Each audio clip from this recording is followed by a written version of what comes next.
मोहन यादव जब मुख्यमंत्री बने उसके बाद भी वो कहते हैं अगर मेरी सरकार ने आप लोगों का काम नहीं किया तो मैं अपनी सरकार के खिलाफ भी खड़ा हो जाऊंगा, अड़ जाऊंगा। यहाँ से कोई और प्रत्याशी बीजेपी की तरफ से उतरता है तो नाज़रीन ये मानकर चलिए कि मोहन यादव ने कहीं ना कहीं अपने आप को इतना मजबूत कर लिया है अब मध्य प्रदेश में कि शिवराज सिंह चौहान की बात शायद अब वो टाल।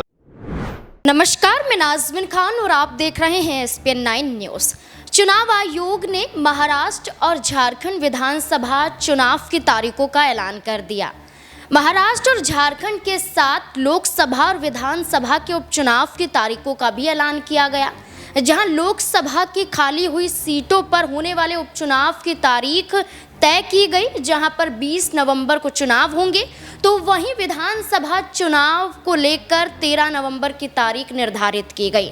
23 नवंबर को परिणाम सामने आ जाएंगे। इस कड़ी में देखा जाए तो मध्य प्रदेश की 2 विधानसभा सीटें हैं, विजयपुर विधानसभा सीट और बुधनी विधानसभा सीट।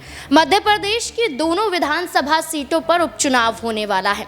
भारतीय जनता पार्टी और कांग्रेस पार्टी के बीच में एक कड़ा मुकाबला होगा। दोनों ही पार्टियों के तहत प्रत्याशियों का ऐलान नहीं किया गया है, औपचारिक रूप से घोषणा नहीं की गई है, लेकिन भारतीय जनता पार्टी और कांग्रेस पार्टी के तहत नामों की चर्चाएं अभी से शुरू हो चुकी हैं। देखा जाए तो 18 अक्टूबर से नामांकन की प्रक्रिया भी शुरू हो गई है, जो 30 अक्टूबर तक चलेगी। यानी कि अब से कुछ ही दिनों में नाम तय हो जाएगा कि आखिरकार इन दोनों विधानसभा सीटों पर चुनाव कौन लड़ेगा। चर्चा करें तो विजयपुर विधानसभा सीट पर रामनिवास रावत का चुनाव लड़ना भारतीय जनता पार्टी के तहत तय माना जा रहा है। वो चेहरा है, कांग्रेस पार्टी के विधायक रह चुके हैं विजयपुर विधानसभा सीट से ही, लेकिन लोकसभा चुनाव से पहले उन्होंने भारतीय जनता पार्टी का दामन थाम लिया।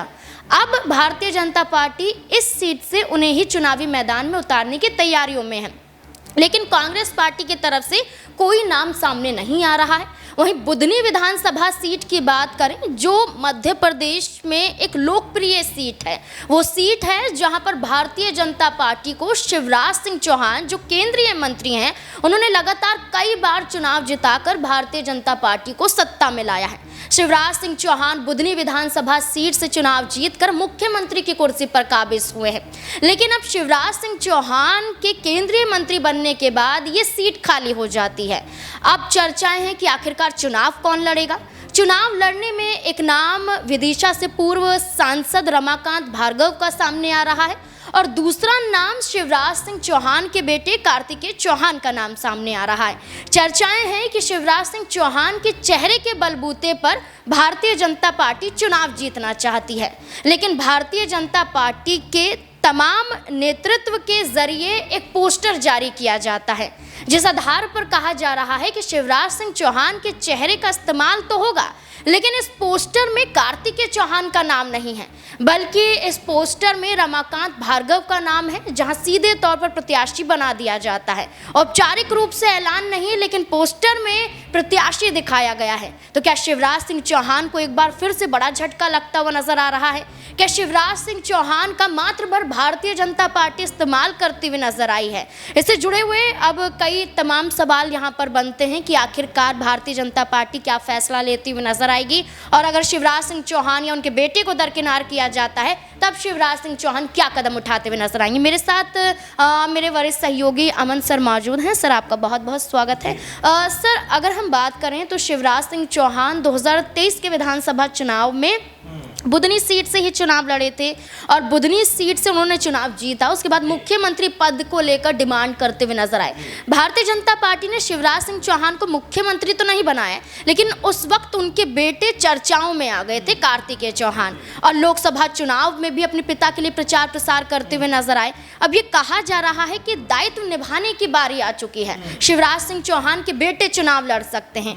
क्या लगता है कि एक तरफ बेटे के नाम चर्चाओं में देखा जा रहा है, शिवराज सिंह चौहान को बुधनी पर प्रचार करने के लिए तैयार किया जा रहा है, लेकिन वहीं दूसरी तरफ एक पोस्टर जारी होता है जहां पर रमाकांत भार्गव का नाम देखा जाता है प्रत्याशी के रूप में। क्या शिवराज सिंह चौहान के लिए बड़े झटके के जैसा है? देखिए, जाहिर बात है कि शिवराज सिंह चौहान जब कह सकते हैं कि जब चुनाव जीतते हैं मध्य प्रदेश में, उसके बाद उनके मुख्यमंत्री बनने की चर्चाएं सबसे अधिक हो जाती हैं। लेकिन यहाँ सवाल ये उठता है कि वाकई में क्या शिवराज सिंह चौहान एक बड़ा चेहरा बनकर जो है मध्य प्रदेश में रहना चाहते थे, या बीजेपी उनको सेंट्रल में कहीं ना कहीं इस्तेमाल करना चाहती थी? क्योंकि इसका एक तर्क ये भी दिया जाता है हमेशा से कि भाई अब मोदी जी के बाद आखिर वो कौन सा बड़ा नाम है जो उनकी जगह भरता हुआ नजर आएगा। क्योंकि जो शिवराज सिंह चौहान है, आप देखिए कि 4 बार के मुख्यमंत्री हैं मध्य प्रदेश के, तो ऐसे में उनका वर्चस्व लगातार मजबूत रहा है मध्य प्रदेश में। अब यहाँ से निकलकर वो सेंटर की राजनीति करते हुए नजर आते हैं, लेकिन सवाल कई खड़े हो जाते हैं यहाँ पर कि उनके बाद अब मध्य प्रदेश की जो राजनीति है, क्या वो मोहन यादव के हाथों में रहने वाली है, या फिर उनके बेटे जो कार्तिक का हम लोग जिक्र भी कर रहे हैं, क्या उनकी तरफ शिफ्ट होने वाली है? हालांकि बीजेपी में भी परिवारवाद है, इससे कोई इनकार नहीं कर सकता, लेकिन बीजेपी बड़े लेवल पे जाकर परिवारवाद को बहुत बढ़ावा नहीं देती है। हो सकता है कार्तिकेय के सामने यही एक परेशानी जो कह सकते हैं सामने खड़ी हो रही हो, क्योंकि जिस तरह से कार्तिकेय चौहान जो थे वो लगातार अपने पिता के लिए बयानबाजी कर रहे थे, भाषणबाजी कर रहे थे। मोहन यादव जब मुख्यमंत्री बने उसके बाद भी वो कहते हैं अगर मेरी सरकार ने आप लोगों का काम नहीं किया तो मैं अपनी सरकार के खिलाफ भी खड़ा हो जाऊंगा, अड़ जाऊंगा, ये सब शब्द वो कहते हुए नजर आए। उस समय ये लगा कि भाई हो सकता है कार्तिकेय चौहान भी अब कह सकते हैं कि राजनीति में एक्टिव होना चाहते हो, क्योंकि अब बुधनी से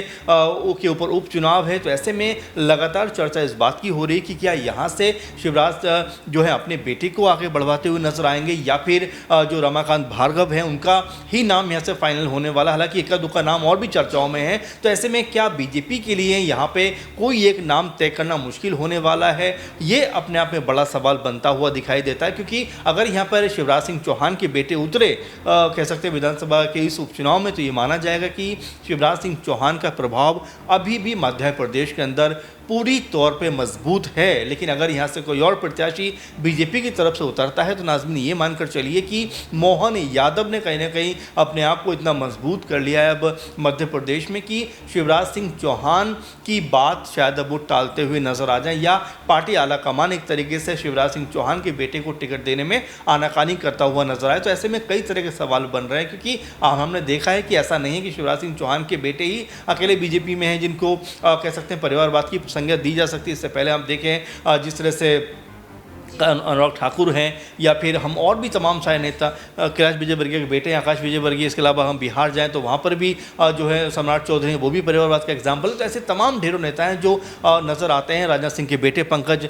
कह सकते हैं सिंह, वो भी परिवारवाद का हिस्सा है। तो ये तमाम सर एक सवाल ये भी बनता है कि चलिए शिवराज सिंह चौहान एक बड़ा चेहरा है, 5 बार विधानसभा का चुनाव जीता है, 4 बार मुख्यमंत्री की कुर्सी पर काबिज हो चुके हैं, और ऐसे में देखा जाए तो उनके बेटे की चर्चा हो रही है। लेकिन अगर हम एक और केंद्रीय मंत्री की बात करें ज्योतिरादित्य सिंधिया, उनके बेटे महारिमन सिंधिया भी विधानसभा चुनाव से लेकर लोकसभा चुनाव में एक्टिव नजर आए राजनीति में। क्या उनका कोई दायित्व यहाँ पर नहीं बनता है कि भारतीय जनता पार्टी उन्हें भी कोई मौका देती हुई नजर आए? बिल्कुल जाहिर बात है कि बीजेपी के लिए अब आने वाले दिनों में चीज़ों को संभालना उतना आसान नहीं होने वाला। हमने देखा कि लगातार हरियाणा में जब शपथ ग्रहण समारोह होता है, वहाँ पर आप देखिए कि उससे पहले लगातार बीजेपी इस मंथन में लगी रही कि आखिर मुख्यमंत्री कौन बनना चाहिए, नायब सिंह सैनी होने चाहिए, या फिर हम देखा अनिल विज होने चाहिए, या फिर एक तरीके से हम देखें कि जो राव इंद्रजीत हैं वो होने चाहिए। तो बीजेपी में नेताओं की एक फौज है, एक बाढ़ है, बड़े नेता वहाँ पर शामिल हैं। तो ऐसे में बीजेपी के लिए तय कर पाना किस नाम पर मोहर लगे, किस नाम पर मोहर ना लगे, क्योंकि अगर एक नाम पर मोहर लगती है तो बाकी लोग नाराज़ हो सकते हैं। इसीलिए बीजेपी मुझे लगता है उपचुनाव में बहुत सोच समझ के फैसला करने वाली है, क्योंकि उपचुनाव जो है आई थिंक 47 सीटों के ऊपर होते हुए नजर आ रहे हैं, जिसमें राजस्थान में भी अच्छी खासी सीटों के ऊपर चुनाव है, कह सकते हैं वेस्ट बंगाल में भी है, उत्तर प्रदेश में भी है, बिहार में भी है, मध्य प्रदेश में भी है, और भी कई जगहों पर है। तो ऐसे में बीजेपी की रणनीति यही रहने वाली है कि महाराष्ट्र के साथ साथ झारखंड और इसके अलावा जो उपचुनाव है वहाँ पर अपने आप को आगे बढ़ाया जाए, क्योंकि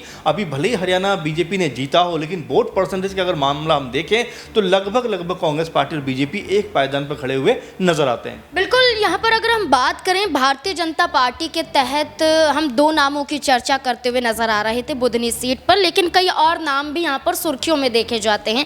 लेकिन वहीं अगर हम कांग्रेस पार्टी के तहत बात कर लें तो एक नाम सुर्खियों में कांग्रेस पार्टी के तहत भी नजर आता है। वो नाम कांग्रेस प्रदेश अध्यक्ष जीतू पटवारी का है। जीतू पटवारी को लेकर भी कहा जा रहा है कि बुधनी सीट से वो चुनाव लड़ सकते हैं, एक बड़ा मुकाबला हो सकता है। क्या लगता है सर कि जीतू पटवारी कांग्रेस पार्टी की तरफ से वाकई उम्मीदवार के रूप में उतरते हुए नजर आएंगे, क्योंकि वो अब बुधनी सीट पर प्रचार प्रसार करना भी उन्होंने शुरू कर दिया है।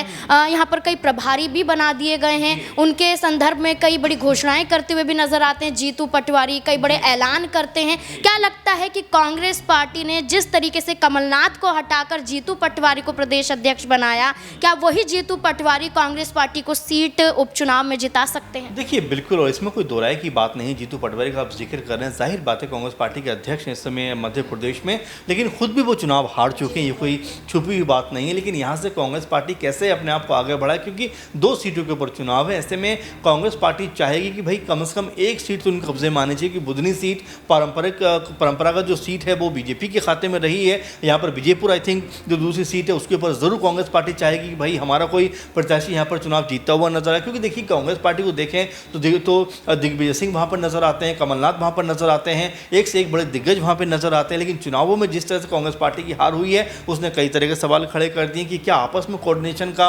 अभाव की वजह से कह सकते हैं कांग्रेस पार्टी यहाँ पर हारी। क्योंकि देखिए 3 से 4 बार लगातार बीजेपी सरकार में थी और इस बार ऐसा माहौल बना हुआ था जिससे लगा कि बीजेपी सत्ता से बाहर हो जाएगी, लेकिन उसके बावजूद भी बीजेपी एक बड़ी जीत दर्ज करती है। तो ये माना जाएगा कि जो संगठन है कांग्रेस पार्टी का वो उतना बेहतर तरीके से काम नहीं कर पा रहा है। जीतू पटवारी वास्तव में मेहनत कर रहे हैं, प्रचार प्रसार भी कर रहे हैं, लेकिन क्या संगठन को मजबूत कर पाएंगे? अगर संगठन उनका मजबूत होता है तो चुनाव में जीत दर्ज कर सकते हैं। और ये भी हो सकता है कि जीतू पटवारी फिलहाल अभी एक बड़ी भूमिका में अपने आप को लेकर जाते हुए नजर आए कि भाई चलिए मैं अध्यक्ष हूं तो मेरे कह सकते हैं पार्टी से कोई बड़ा उम्मीदवार यहाँ से बनकर चुनाव लड़े ताकि पार्टी को कोई जिताऊ कैंडिडेट मिल सके। लेकिन अगर ऐसा नहीं होता है तो हो सकता है जीतू पटवारी भी चुनाव मैदान में उतर जाएं, जिसकी संभावना काफ़ी हद तक लग भी रही है। लेकिन देखिए कांग्रेस पार्टी को अब यहाँ से अपनी रणनीति पर विचार करना पड़ेगा। कई मौके ऐसे आए जब लगातार पार्टी के हक में लग रहा था जीत आएगी, लेकिन पार्टी की आपस की अंदरूनी कलह कहीं ना कहीं हार में उसको तब्दील करती हुई नजर आती है। हरियाणा में आप देख ही रहे हैं कि सारे एग्जिट पोल और तमाम लोग यही बात कर रहे थे कि कांग्रेस पार्टी कम से कम 50 से 55 सीटें लेकर आएगी, लेकिन आपस में तनातनी शैलजा हो या हुड्डा गुट हो, दोनों गुटों में देखने को मिली और उसने कहने कांग्रेस पार्टी को सत्ता से बाहर करवाने का काम किया। तो ऐसे में सरकार में आने के लिए या सीटें जीतने के लिए एक संगठन को एक मजबूत होना बहुत ज़रूरी है, आपस का तालमेल होना बहुत ज़रूरी है। इसी वजह से लगातार कांग्रेस पार्टी की जो मुश्किलें हैं वो जस की तस बनी हुई हैं। बिल्कुल, अब यही देखना होगा कि आखिरकार औपचारिक रूप से फैसला कब लिया जाता है, क्योंकि बुधनी विधानसभा सीट हो या विजयपुर विधानसभा सीट हो या फिर 2023 में हुए मध्य प्रदेश के विधानसभा चुनाव ही क्यों ना हो, कांग्रेस पार्टी जीती हुई बाजी हारती हुई नजर आई है। अब ये 2 विधानसभा सीटों से पहले एक और विधानसभा सीट पर उपचुनाव हुआ था, वहां पर भी भारतीय जनता पार्टी को बहुमत के साथ जीतते हुए नजर आए थे। कांग्रेस पार्टी बुरी तरह से हारती हुई दिखाई दी थी। अब देखना होगा कि ये 2 विधानसभा सीटों के उपचुनाव में क्या बाजी मारती हुई नजर आएगी कांग्रेस पार्टी, अन्य राज्यों के विधानसभा के उपचुनाव में क्या कुछ रणनीति तैयार करती हुई कांग्रेस पार्टी नजर आएगी, और भारतीय जनता पार्टी के तहत जहां अंदरूनी कलह मध्य प्रदेश में देखने को मिल रही है, क्या भारतीय जनता पार्टी शिवराज सिंह चौहान के चेहरे पर क्या इस कलह को सुलझा पाएगी या फिर नहीं? इस पूरे मुद्दे को लेकर अब आपकी राय क्या है, कमेंट सेक्शन में जरूर बताएं। देखते रहें SPN9 न्यूज़। धन्यवाद।